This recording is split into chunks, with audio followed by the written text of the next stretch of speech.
우리 안수집사님 헌신 예배인데 또한 룻에 대한 말씀을 계속해서 접하고 있습니다. 특별히 오늘 제목을 연약함이 극도로 드러나는 순간들 이렇게 잡았습니다. 아마도 여성분들이 연약함이 극도로 드러나는 순간들이 더 많다고 생각하시겠지만 제가 보기에는 또 제가 남자라서 그런지 모르지만 사실은 40대, 50대, 60대 남성들이 훨씬 더 많은 경우에 연약함이 극도로 드러나는 순간들을 경험하고 있지 않을까 그렇게 생각됩니다. 오늘 룻기의 말씀을 통해서 우리 남녀 간에 함께 은혜 받는 시간이 되시기를 주님의 이름으로 축원합니다. 나오미가 위대한 이유는 그녀가 큰 믿음을 보이거나 아니면 큰 일을 이루어서 그녀의 믿음이 대단한 것은 아닙니다. 그녀는 가장 궁핍한 상황에서도 며느리들의 행복을 빌게 됩니다. 그녀는 자신의 삶이 가장 처참해지고 지금보다 더욱더 어려워질 것이 분명한데도 자기 자신보다는 남편을 잃고 불행 가운데 있는 며느리들을 축복합니다. 그리고 그들만이라도 보다 더 나은 삶을 살기로 원하는 마음으로 며느리들을 보내게 됩니다. 정말 연약함이 극도로 드러났을 때 가장 삶이 힘들고 처참하게 변했을 때 그때도 나의 인격을 강건하게 나의 성품을 온유하고 친절하게 유지하는 것은 쉬운 일이 아닙니다. 웬만큼 신앙이 단단히 서 있지 않으면 어려운 일입니다. 제가 최근에 우스갯소리를 하나 읽었는데요. 그냥 웃는 얘기니까 편안하게 들어주시기 바랍니다. 하나님께서 우주를 창조하신 이래 가장 행복한 두 여자는 누구일까요? 하와하고 예수님의 어머니 마리아 이렇게 이야기를 하더라고요. 하와인 이유는 하와는 시어머니가 없고 마리아인 이유는 마리아는 며느리가 없어서 그렇게 이야기를 하더라고요. 유머이지만 그만큼 며느리와 시어머니의 관계가 쉽지 않은 관계다 이렇게 생각을 할 수 있습니다. 나오미는 자신의 상황은 분명히 더 안 좋아질 것을 알지만 그럼에도 불구하고 며느리들을 돌려보내며 하나님의 자비와 인애 즉 헤세드가 그들에게 임하기를 기도합니다. 그들이 지금은 고생하고 있지만 새로운 가정을 이루어서 행복하게 살기를 기도합니다. 오늘 말씀을 통해서 두 가지 제목과 연관된 두 가지 말씀을 나누기를 원하는데요. 첫 번째는 돌아가지 않는 결정, 그러나 미래는 보이지 않는다. 룻에 대한 그런 이야기입니다. 룻이 돌아가지 않겠다고 결정을 합니다. 돌아가지 않겠다고 결정하는 이유는 두 가지입니다. 첫째로 그녀는 자신의 신에게로 돌아가지 않겠다 이렇게 말을 하고 있습니다. 15절을 보면은요, 룻의 동서는 그 백성과 그 신들에게로 돌아갔다 그렇게 말씀하고 있습니다. 돌아가는 것과 돌아가지 않는 것에 대해서 신이 굉장히 중요한 역할을 하게 됩니다. 나오미가 신들에게로 이 말을 특별하게 강조하고 있습니다. 룻은요, 룻기를 전체적으로 보면 우리가 추측할 수 있는 일들이 있습니다. 룻은 분명하게 이방 여인이었습니다. 결혼한 다음에야 하나님에 대해서 접하게 되었습니다. 어머니를 통해서 가정을 통해서 하나님을 경험하게 됩니다. 그리고 그 가정으로부터 하나님의 헤세드를 경험하게 됩니다. 하나님께서 하나님의 사람들에게 부어주시는 주입하시는 변화시키는 그 하나님의 성품 헤세드 그리고 하나님의 은혜를 경험하는 사람들이 풍겨 나오고 있는 그 인애와 자비라고 하는 헤세드를 룻이 계속 경험하게 됩니다. 시어머니와 며느리라고 하는 불편한 관계 속에서도 그것이 지속적으로 드러나게 됩니다. 그리고 점차 자기 민족의 신, 내가 결혼 전에 굉장히 오랫동안 섬겨왔던 그 신, 그리고 그 신을 섬기는 사람들과 다른 하나님의 성품, 하나님의 사람들의 성품에 점점 감화되게 되고 점점 경험하게 됩니다. 사랑하는 여러분, 우리 시어머니께 권면합니다. 며느리들에게 여러분이 가지고 있는 신앙의 자비와 인애를 더욱더 보이시기를 바랍니다. 아멘. 시작합니다. 다시 아멘. 네, 우리 젊은 집사님들도 시어머니 되실 거잖아요. 또 우리 모든 연유들에게 권면합니다. 우리가 가지고 있는 신앙의 모습, 거기서 나오는 자비와 헤세드를 또한 시어머니에게 보이시기를 바랍니다. 네, 아멘. 사실 전도에 있어서 가장 중요한 방법이 이것이 아닐까 생각합니다. 하나님의 선포를 받은, 은혜 받고 있는, 깨달아지고 있는, 성령님의 인도하심을 받고 있는 하나님의 사람들이 하나님으로부터 받은 그 헤세드를 자연스럽게 전하는 것, 그것이 전도의 가장 중요한 방법이 아닌가 생각이 됩니다. 루시 또한 돌아가지 않기로 결심한 두 번째 이유는 자신의 불쌍한 시어머니를 보고 그가 받은 헤세드를 그 연약한 시어머니에게 전하고 싶은 마음입니다. 16절에 보면은요, 어머니께서 가시는 곳에 나도 가고 어머니께서 머무시는 곳에 나도 머물겠나이다. 어머니의 백성이 나의 백성이 되고 어머니의 하나님이 나의 하나님이 되시리니, 이렇게 말합니다. 룻의 신앙 고백이 얼마나 성숙되었습니까? 우리가 그녀가 얼마나 믿음 생활을 했는지, 얼마나 많은 열매를 맺었는지, 그의 신앙이 얼마나 큰지는 잘 모르겠습니다. 그러나 중요한 것은요, 룻의 고백에는 그의 믿음의 씨앗이 얼마나 단단한지는 알 수 있습니다. 여러분, 단단한 믿음의 씨앗이 있어야 강건하게 자랄 수 있는데요, 처음부터 흐물흐물한 씨앗이 떨어지게 되면, 연약한 씨앗이 떨어지게 되면 그것이 중간에 강건해지는 것은 거의 불가능할 수 있습니다. 처음부터 바르고 정확하고 올바른 말씀의 씨앗을 심는 것이 너무나 중요합니다. 또 이 16절에 있는 룻이 말한 신앙 고백이 위대한 점이 한 가지 더 있습니다. 우리가 장로교 신앙을 가지고 있지만요, 장로교 신앙도 굉장히 많이 있어요. 그 중에서 우리는 개혁주의 신앙을 가지고 있다, 그렇게 이야기를 하는데, 이 개혁주의 신학에서 가장 중요한 것은 어떠한 자세로 하나님의 말씀을 대하는가, 이것입니다. 바로 개혁주의 신학에서 하나님의 말씀을 대하는 자세는 하나님의 말씀이 가라는 데서 가고 하나님의 말씀이 멈추라는 데서 멈추는 것, 이것이 개혁주의 신학의 중요한 모토입니다. 내가 가고 내가 서는 것을 정하는 것이 아니라 하나님의 말씀이 그것을 정한다, 이것입니다. 내가 정하는 것이 아니에요. 내 상황 때문에, 내 마음 때문에, 내 기분 때문에 정하는 것이 아니라 하나님의 말씀이 가랄 때 가고 설할 때 서는 것이 우리 개혁주의 신학의 가장 중요한 모토입니다. 믿음의 아버지 아브라함은 그렇게 걸어간 것입니다. 떠나라 했을 때 고향을 떠나고 멈추라 했을 때 가나안 땅에 멈춥니다. 이삭을 드리라 했을 때 그를 드리게 되고, 또한 그곳에서 하나님이 말씀하신 것을 그대로 하게 됩니다. 룻이 신앙생활을 한 지는 얼마 안 됐지만 그 마음에 단단하고 바른 믿음의 씨앗이 심겨짐이 여기서 증명됩니다. 그녀는 말합니다. 어머니가 가는 곳에 가고 어머니께서 머무는 곳에 내가 머물겠나이다.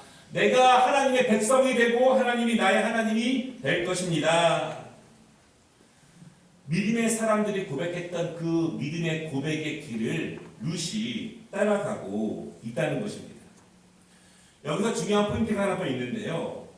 사실 룻의 신앙은 나오미의 신앙에 근거합니다. 어찌 보면 룻은 자신의 하나님을 의지하기보다는 어머니의 하나님을 의지하는 것입니다. 나오미를 통해서 바라본 그 하나님을 신뢰하는 것이고, 나오미의 하나님을 통해서 알게 된 그 하나님을 나도 믿겠다고 하는 것입니다. 우리가 사실은요, 두렵고 떨린 가운데에서 결정하기를 주저할 때가 굉장히 많이 있습니다. 여러 가지 결정할 때가 어려울 때가 있어요. 특별히 믿음과 그렇지 않은 것과 사이에서 결정할 때 두려움이 있을 때가 있습니다. 그때 한 가지 권면을 드린다면, 우리가 신앙적으로 영적으로 신뢰하는 분이 있다면 그분들로부터 좋은 신앙의 권면을 받으시고 그 신앙의 권면을 결정하는 데 큰 역할로, 큰 힘으로 사용하시면 좋겠습니다.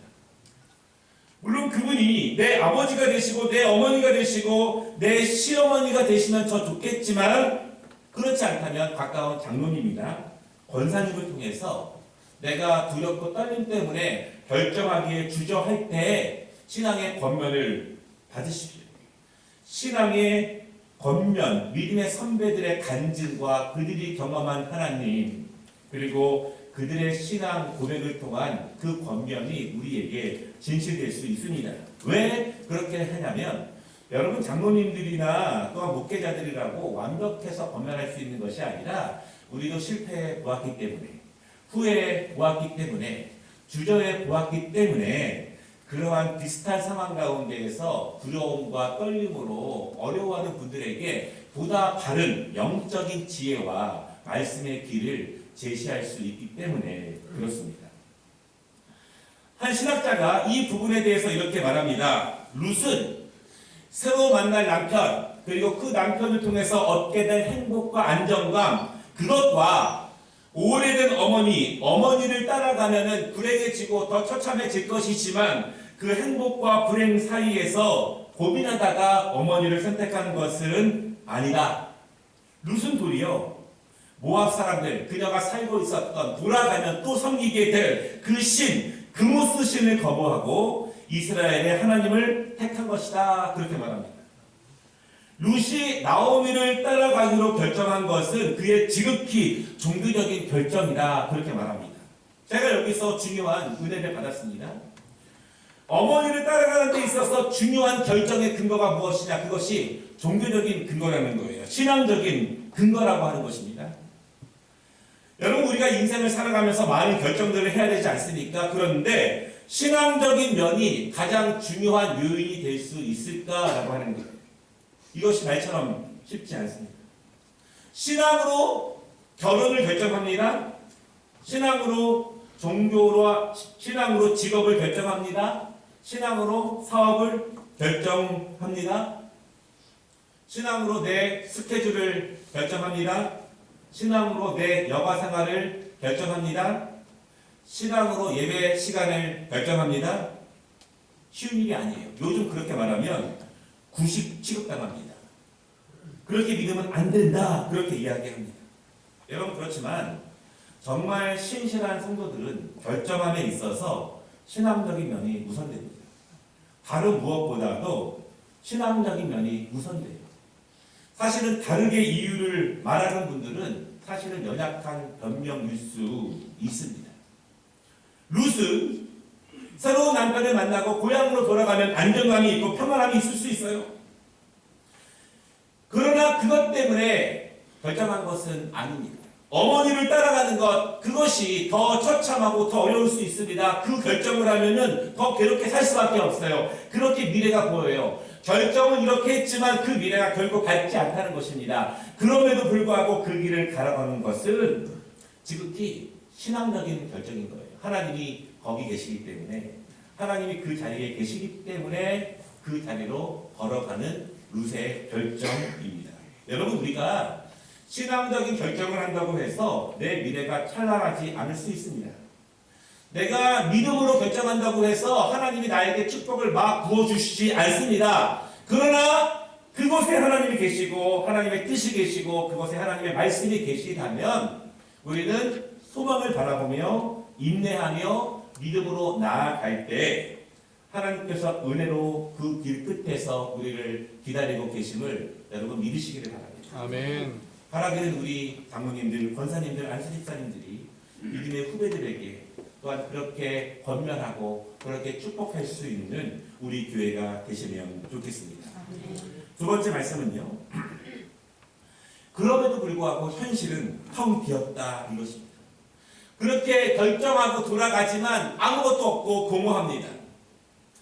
아무리 신앙이 좋은 사람들도 어떤 절망적인 사건들이 연속적으로 계속 일어날 때 그 신앙이 크게 낭망할 때가 있습니다. 아니, 굉장히 오랫동안 신앙의 절망적인 시간을 보낼 때가 있습니다. 여러분, 그렇지만 일정한 시간 동안 신앙이 낭망했다고 해서 그 낭망한 신앙의 모습이 그 사람의 전체 신앙의 모습을 말하는 것은 아닙니다. 우리가 항상 간절하면 얼마나 좋겠습니까? 그러나 그 낭망 가운데서도 그 신앙의 모습이 있습니다. 더 중요한 것은요, 하나님께서는 그 사람의 전 일생에 있는 신앙의 과정을 보신다는 거예요.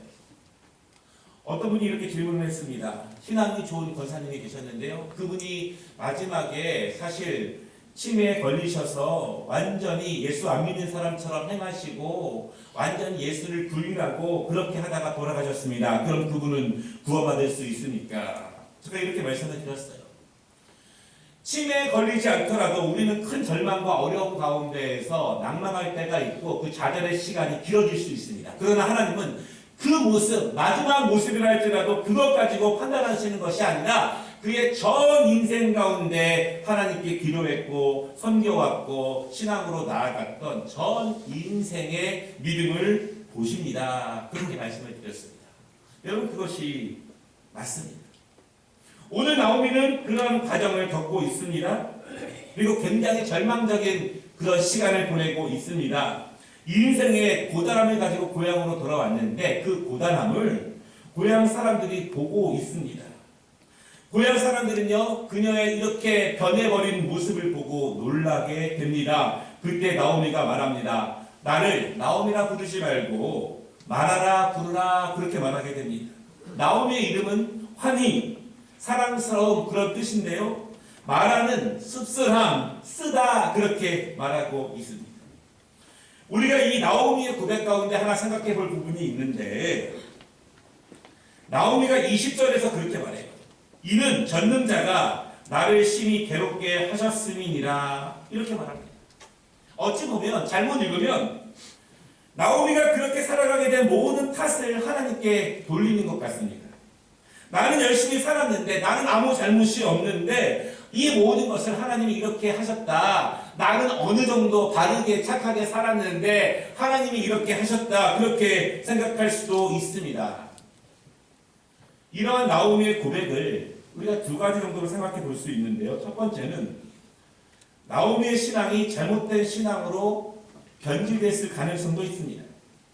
물론 나오미가 처음부터 그런 신앙을 가진 사람은 아닐 수 있죠. 그러나 그녀의 삶의 고단함, 남편이 죽고 두 아들이 죽는 큰 아픔들을 연속적으로 겪으면서 온전하고 아름다웠던 신앙이 점점 이렇게 변해갈 수도 있습니다. 어떠한 큰 사건들 때문에 그녀가 사건들 때문에 하나님께 더욱더 가까이 가는 것이 아니라 그 사건들이 점점 그녀를 낭망하게 하고 절망하게 했다라고 하는 결과를 우리가 생각해 볼 수도 있어요.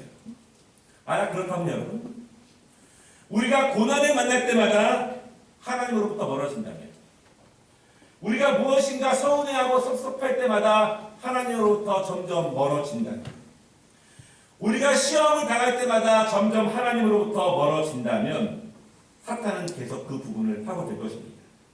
계속 우리를 고난으로 몰아붙이고 시험으로 몰아붙이고 우리를 섭섭함과 아쉬움으로 몰아붙이게 됩니다. 마치 욥에게 그랬던 것처럼. 우리가 시험을 당할 때, 어려움이 있을 때, 그럼에도 불구하고 믿음으로 이겨야 될 이유가 여기 있습니다. 두 번째, 이런 나오미의 연약한 고백을 바라보면서 우리가 생각해 볼 수 있는 것은 인간은 연약하다는 것입니다.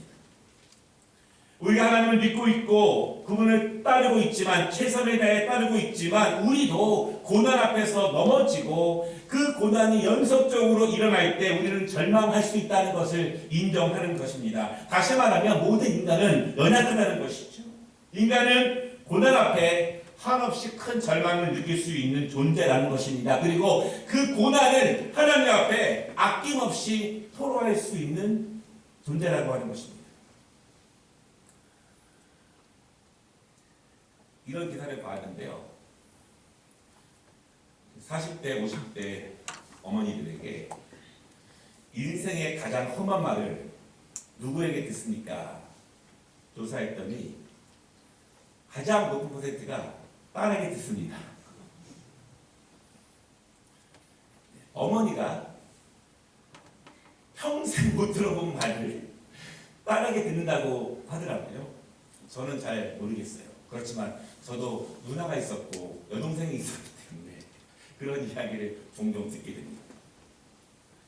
어찌 보면 그 가장 강력한 토로와 신앙이 없어 보이는 그 토로, 그 아우성도 사실은 부모와 자녀라고 하는 그 신앙 안에서 이루어질 수 있는 것이라고 생각을 합니다. 나오미가 지금 그런 것 같아요. 가장 연약하니 극도로 들어가는 순간 그 고난과 절망 덩어리들 때문에 신앙이 후퇴하고 하나님으로부터 멀어지고 신앙을 놓아버리는 길로 나아가는 것이 아니라 그럼에도 불구하고 하나님 앞에 토로하며 그 고난 자체도 여러분 하나님과 연결시키고 있습니다. 이 모든 것이 하나님으로부터 인함이다. 누구 탓도 아니고 그 고난까지도 하나님과 연관시키고 있어요. 딸들이 제일 많이 하는 말이 엄마 때문이라고 하는데 저는 잘 모르겠어요. 어찌 보면 이런 나오미의 고백이 더 신앙적일 수도 있습니다. 가장 그 연약함이 극도로 드러나는 시간에도 그것을 하나님과 연결시키고 하나님을 향하게 하고 하나님을 향해 외치는 그녀의 신앙, 고난까지도 하나님께 푸념하듯이 원망하는 것, 어찌 보면 가장 연약한 시간에도 하나님을 향하는 그 루세의 믿음, 나오미의 믿음이 가장 선하고 아름다운 믿음일 수 있습니다. 말씀을 마치겠습니다. 오늘 우리가 함께 읽은 본문의 마지막 부분이 굉장히 중요한데요. 성경을 보면 그때가 추수 때 이렇게 강조하고 있습니다. 추수 때라고 하는 것이 일장, 계속 고난과 허무와 허무로 연결되는 이 일장의 마지막 부분을 마치고 있는데 이것이 중요한 이유가 두 가지 있어요. 첫째는 율법에 의하면 추수 때 가난한 사람들을 위해서 곡식 알갱이들을 먹을 수 있도록 땅에 떨어뜨려 놓습니다. 가난한 사람들은 그날을 기다립니다. 왜냐하면 그렇게 알갱이들을 떨어뜨려 놓으면 가난한 사람도 먹을 수 있는 시간이 오기 때문에 그렇습니다. 두 번째 이유는요. 나오미와 루세에게 추수할 수 있는 은혜의 시간이 다가온다는 것입니다. 10장 126편 5절 눈물을 흘리며 씨를 뿌리는 자는 기쁨으로 거두리로다.